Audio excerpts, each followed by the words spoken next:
Hey everybody, it's Ron from Pick Dawgz. This is Ron's Rundown. We're going to go over the MLB games scheduled for Thursday, May 9th, 2024. If you like what you see, make sure to give this video a big thumbs up and subscribe to our channel. Don't forget to put your baseball picks in the comments section below. And if you're looking for my best bets, including my daily rundown best bet in the MLB, you can find those at the premium picks tab at pickdawgz.com. There's also a link in the description. Alrighty, here we go. Here are the games for Thursday in Major League Baseball. First up, we see the Arizona Diamondbacks taking on the Cincinnati Reds. We're going to see Slade Cecconi and Hunter Green as your projected starters. Your last start for Cecconi was not his best. He gave up 6 earned runs in that one against the Padres, 2 home runs to go with it in 4 1/3 innings. That was a 7-1 Diamondbacks loss.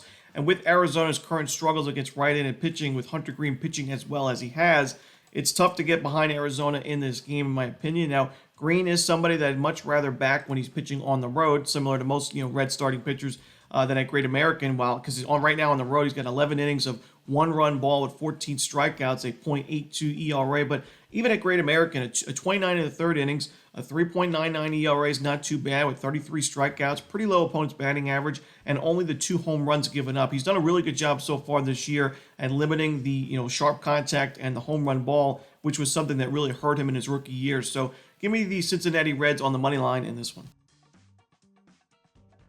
Next up, we see the Seattle Mariners taking on the Minnesota Twins. Logan Gilbert and Pablo Lopez are your starters.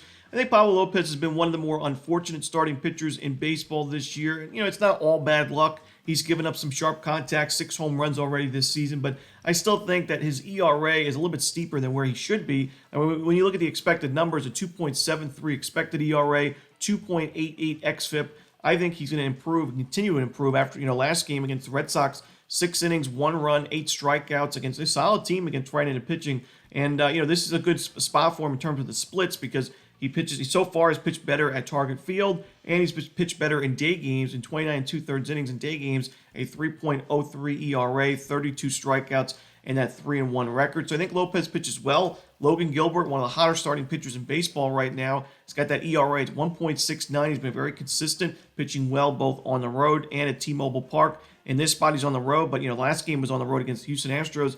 8 innings of 2-hit baseball, no earned runs, 6 strikeouts.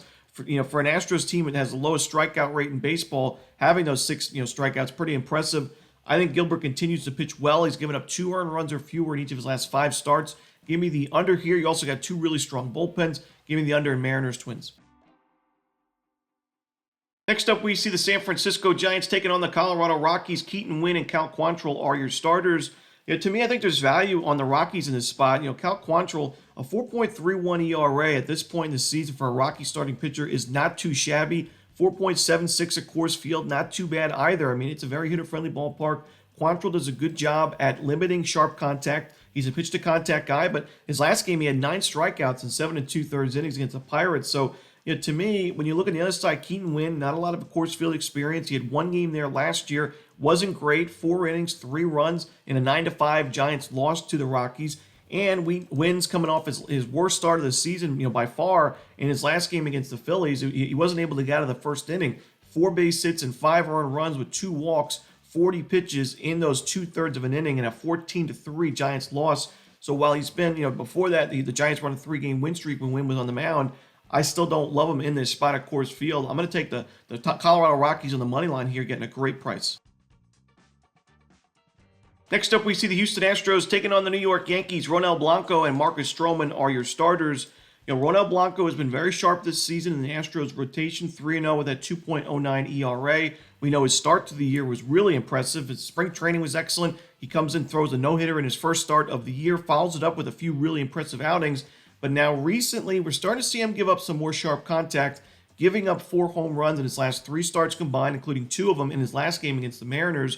His strikeout numbers are still there, but we know that the walks are always a concern with Blanco. That's been a thing for him in the minor leagues and so far in his major league career.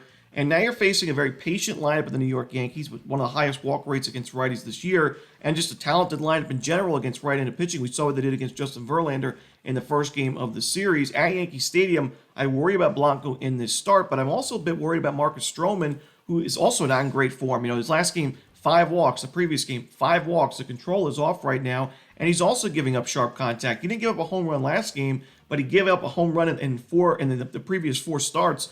And against an Astros team, it's been underrated offensively, gets right into pitching. I think Stroman can be in trouble in this one. Then you look at the bullpens. You look at the Yankees bullpen ERA is very, very strong, but the expected numbers are not. I do expect a lot of regression for the Yankees bullpen, and the Astros bullpen we know has been one of the worst in the American League. So I like the over in this Yankees Astros game. I was thinking first 5 over, but I think both. I think we're going to see some scoring late as well. So give me the first 5 and the full game over in this one.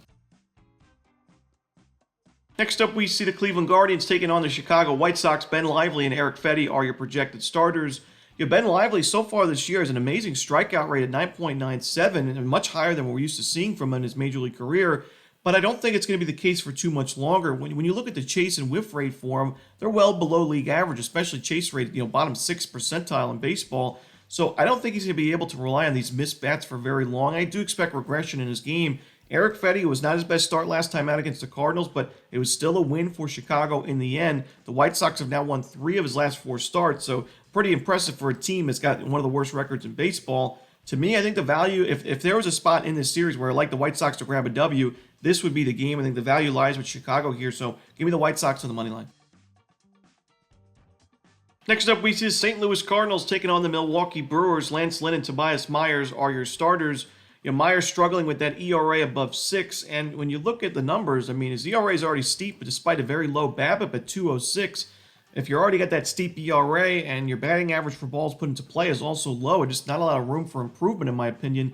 When you look at the strikeout numbers, not great, 7.62 Ks per 9. The walks and home runs per 9 are also very, very steep, and there's a reason why his FIP is even higher than his current ERA. It's a small sample size, but the Brewers are 0-3 in his first 3 starts, and when you got Lance Lynn on the other side, who's pitched a lot better on the road this year in 16 innings of work on the road, a 1.13 ERA, it's tough to not go with the Cardinals here. I know they've struggled, it's been an ugly start to the season. They've got a good bullpen. Lance Lynn's a guy that it's not always pretty, but he usually gives you some solid innings. And with Myers' struggles, I got to go with St. Louis, at least in this first game, on the money line. Next up, we see the Kansas City Royals taking on the Los Angeles Angels. Michael Wacha and Reed Detmers are your starters. 2 starting pitchers that have certainly struggled in their last few games, but I think because of their recent performances, we're actually getting a really good price on the under in the first 5 innings. That's what I'm looking at in this one. Michael Wacha's got that ERA of 5.5, but his FIP and xFIP pretty low at 3.83 and 4.09. The BABIP right now for him is very, very steep at 350. I think it's unsustainably steep. I think as the season goes along, we're going to see that shrink, and he's going to have some better results. And right now, his walks per 9 and home runs per 9 are exactly where you want to be, 2.39 and 0.96. So he's not really giving up sharp contact. In fact, he's in the top 74th percentile in average exit velocity. I already mentioned, he limits the walk, so he doesn't really put guys on base via the free pass. So I think Wacha against an Angels lineup that's shorthanded without Mike Trout should be able to pitch pretty well, bounce back in this game. Reed Detmer is also looking for a bounce-back start. He struggled against the Guardians, Orioles, and Twins in his last 3 starts, but those are pretty good lineups. The Guardians have really improved against lefties. We know the Orioles have crushed lefties this year, and the Twins, when Detmer's faced them, they were surging offensively. So some tough matchups there. I think he's still going to be, against the Royals team in the last few weeks has been, below league average in OPS and ISO against lefties. I think this is a good bounce-back spot for Detmers. I'm leaning towards the Angels and the under in the first 5 innings in this one. And that's it. Those are the games for Thursday in baseball. Hope you enjoyed this video. If you did, don't forget to hit that like button and subscribe. And don't forget to put your baseball picks in the comment section below. Again, if you're looking for my best bets, you can find those at Pick Dawgz Premium. As always, this is Ron Romanelli. Good luck.